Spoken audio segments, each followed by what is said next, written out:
دوستو یاد رکھنا، تگڑا اور مضبوط جوان پتہ کون ہوتا ہے؟ جس کی نظریں پوری طرح اس کے کنٹرول میں ہوں. یہ علامت جوانی ہے. جس آدمی کا پوری طرح، دو لوگ دنیا میں کبھی کوئی کارنامہ سر انجام نہیں دے سکتے، ایک جو حرام کھاتا ہو، ایک جس کی نظر ناپاک ہو. محمد بن قاسم جب یہاں آئے تھے نا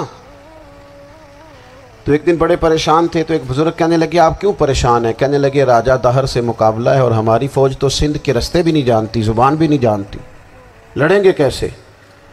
2-4 دن کے بعد ان بزرگوں کی دوبارہ محمد بن قاسم سے ملاقات ہوئی تو بڑے خوش تھے. کہا اب آپ کیوں خوش ہیں؟ کہنے لگے وہ میرا مقابلہ نہیں کر سکتا، میں نے تحقیق کر لی ہے. کہا کیوں؟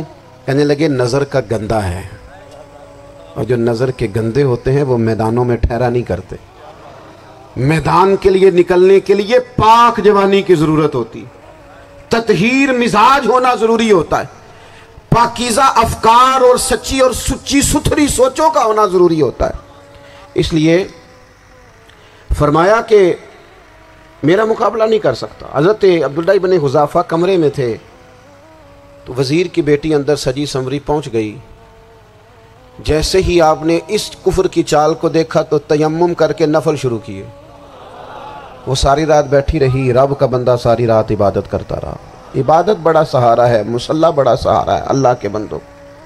صبح دروازہ کھولا، وزیر نے اپنی بچی سے پوچھنا چاہتا تھا رزلٹ کیا نکلا، تو وہ کہنے لگی پیچھے ہٹ جا، اب تیرا میرا تعلق کوئی نہیں، میں نے نبی پاک کا کلمہ پڑھ لیا. اس نے کہا میں نے بھی زمانہ دیکھا ہے، پر یہ کیا لوگ ہیں، کستوری کے بنے ہوئے، سندل سے دھلے ہوئے، کہ میں ساری رات کمرے میں رہی اور 100 اور 1000 آدمی جس جوان کا مقابلہ نہ کر سکے، اتنا طاقتور جوان کمرے میں رہا اور اس نے نظر اٹھا کے نہ دیکھا. او کچا رنگ للاری والا جڑا چڑھدا تے لیندا رہندا ہے، اے عشق تیرے دا رنگ محمد چڑھیا پھر نہیں لیندا. میں کہا ایک دفعہ نظر اٹھا کے نہیں دیکھا، کمال ہو گئی. اتنے بڑے لوگ، اتنی بڑی سعادت مندی، فیروز بختی، معاملہ فہمی حد ہو گئی. اللہ اکبر.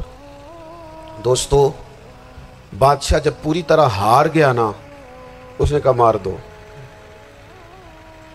تیل گرم کیا ایک کڑاہی میں، اور جب آپ کو اس میں ڈالنے لگے تو آپ کی آنکھوں میں آنسو آ گئے.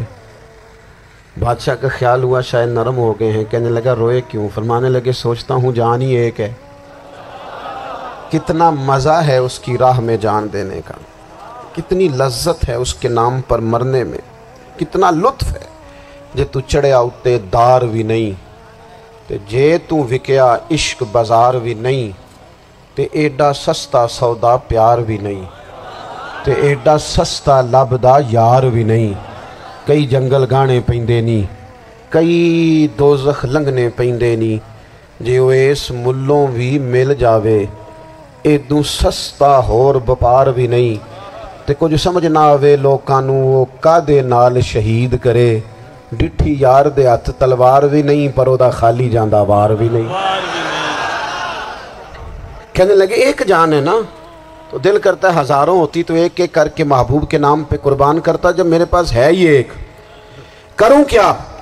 حضرت عبداللہ ابن حذافہ رضی اللہ تعالیٰ عنہ جب روئے اور بادشاہ نے یہ بات سنی تو بادشاہ اٹھ کے کھڑا ہو گیا. سارے وزیروں مشیروں کو کہنے لگا تم نے کہا تھا نا بندہ ضائع کرنے والا نہیں، یہ بھی ضائع کرنے والا نہیں. کہنے لگا میرا ماتھا چومو، تم جیسے لوگوں کو قتل نہیں کرنا چاہیے، آزاد کرنا چاہیے. عزیز اپنی زندگی سے نا یہ بہت زیادہ ہرس، ہوس، طمع، اور یہ کسی بات کی بھی ہو، ہرس صرف پیسوں کی نہیں ہوتی، شہرت کی بھی ہوتی ہے. یہ بیماری انسان کو اقتدار کی بھی ہوتی ہے، تعریف کی بھی بیماری ہوتی ہے. یہ سارے نقص ہوتے ہیں لوگوں کو، اور معاذ اللہ بعض جبوں کبوں کے اندر بھی ہوتے ہیں، وہاں بھی پنپتے ہیں. اپنی زندگی جب تک اس سادگی میں نہیں لاؤ گے جو رسول پاک نے عطا فرمائی ہے. جب لوگ آسانیوں میں پوری طرح الجھ گئے تو پھر وہ دور ہوئے اور کفر چڑھ گیا. دوسری بات، اللہ کے محبوب صلی اللہ تعالی علیہ وسلم کی محبت ہم سے تقاضا کرتی ہے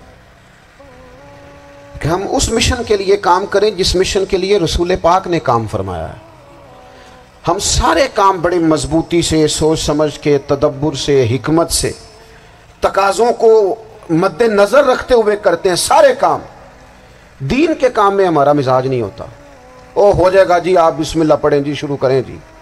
آپ تقاضوں کو سمجھیں، چیزوں کو دبائیں نہیں، چیزوں پر غور کریں. کسی کے ذہن کی سطح پر سوال ابھرتا ہے، اس کا تسلی بخش جواب دیں. اپنی زندگی میں دین کے کام کے لیے اپنے آپ کو وقف کریں. اور دین کے کام کے بہت سارے پہلو ہیں. ہزاروں لوگوں کو قرآن پاک ٹھیک پڑھنا نہیں آتا. ہزارہ لوگ ہیں جو قرآن مجید کے مطالب سے آگاہ نہیں ہیں. دین کی بنیادی ضروریات سے لوگ نابلد ہیں. میں آپ کو کس طرح یہ بات سمجھاؤں کہ ہزاروں کی تعداد میں طلاقیں اس لیے ہوتی ہیں کہ مردوں کو طلاق کے مسئلے نہیں آتے. انہیں پتہ نہیں ہے کہ مجھے حقوق زوجین کے معاملے میں کیسے چلنا ہے. ڈھیر سارے گھروں میں تباہی اس لیے ہے کہ تربیت اولاد کا دینی منہج ہمیں نہیں پتا. اپنا حصہ ملائیں دین کے کام میں. ایک آدمی کو اگر تو نمازی کرنے میں کامیاب ہو گیا، تیری زندگی بدل گئی.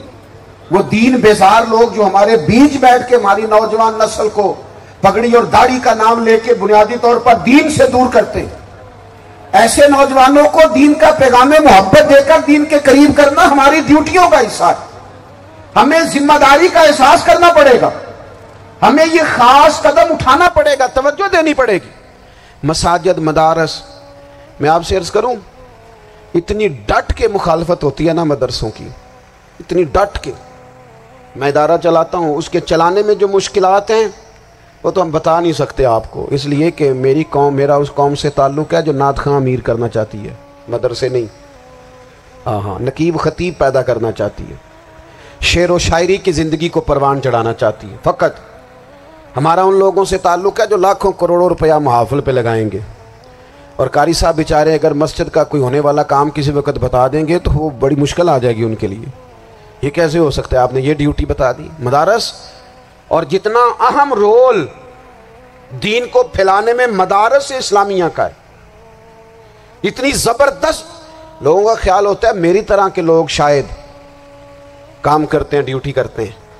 یہ 10-15 لوگ آپ کو نظر آتے ہیں جو آپ کو کہیں میڈیا پر یا ادھر ادھر ڈیوٹی کرتے. مخلص لوگ اپنی جگہ پہ وہ بھی بڑا ہی کام کر رہے ہیں، جو میڈیا پہ آ کے بھی اخلاص سے اور درد دل سے کو دین کی، ان کی بھی کسی بات کی حوصلہ شکنی نہیں. لیکن ہزارہا اساتذہ جو مدارس میں بیٹھ کے پڑھاتے ہیں، انہوں نے وہ سارے لوگ تیار. آپ سمجھ نہیں سکتے کتنا بڑا کام. حفظ کا استاد جو ہوتا ہے نا، اس کی ڈیوٹی 24 گھنٹے ہوتی ہے فجر سے پہلے، اور اس نے بچوں کو اٹھانا. تنخواہ تو ہم انہیں دینا نہیں نہ چاہتے جی، تنخواہ نہیں دی انہوں نے. ہمیں مولوی امیر نہ ہو جانا. مولوی نو تے سوٹ بھی 27ویں والی رات دے ہے تاکہ کدھر سوان کے عید والے دن پا نہ لوے، کیونکہ 27ویں تو بعد درزی پھڑتا ہی کوئی نہیں.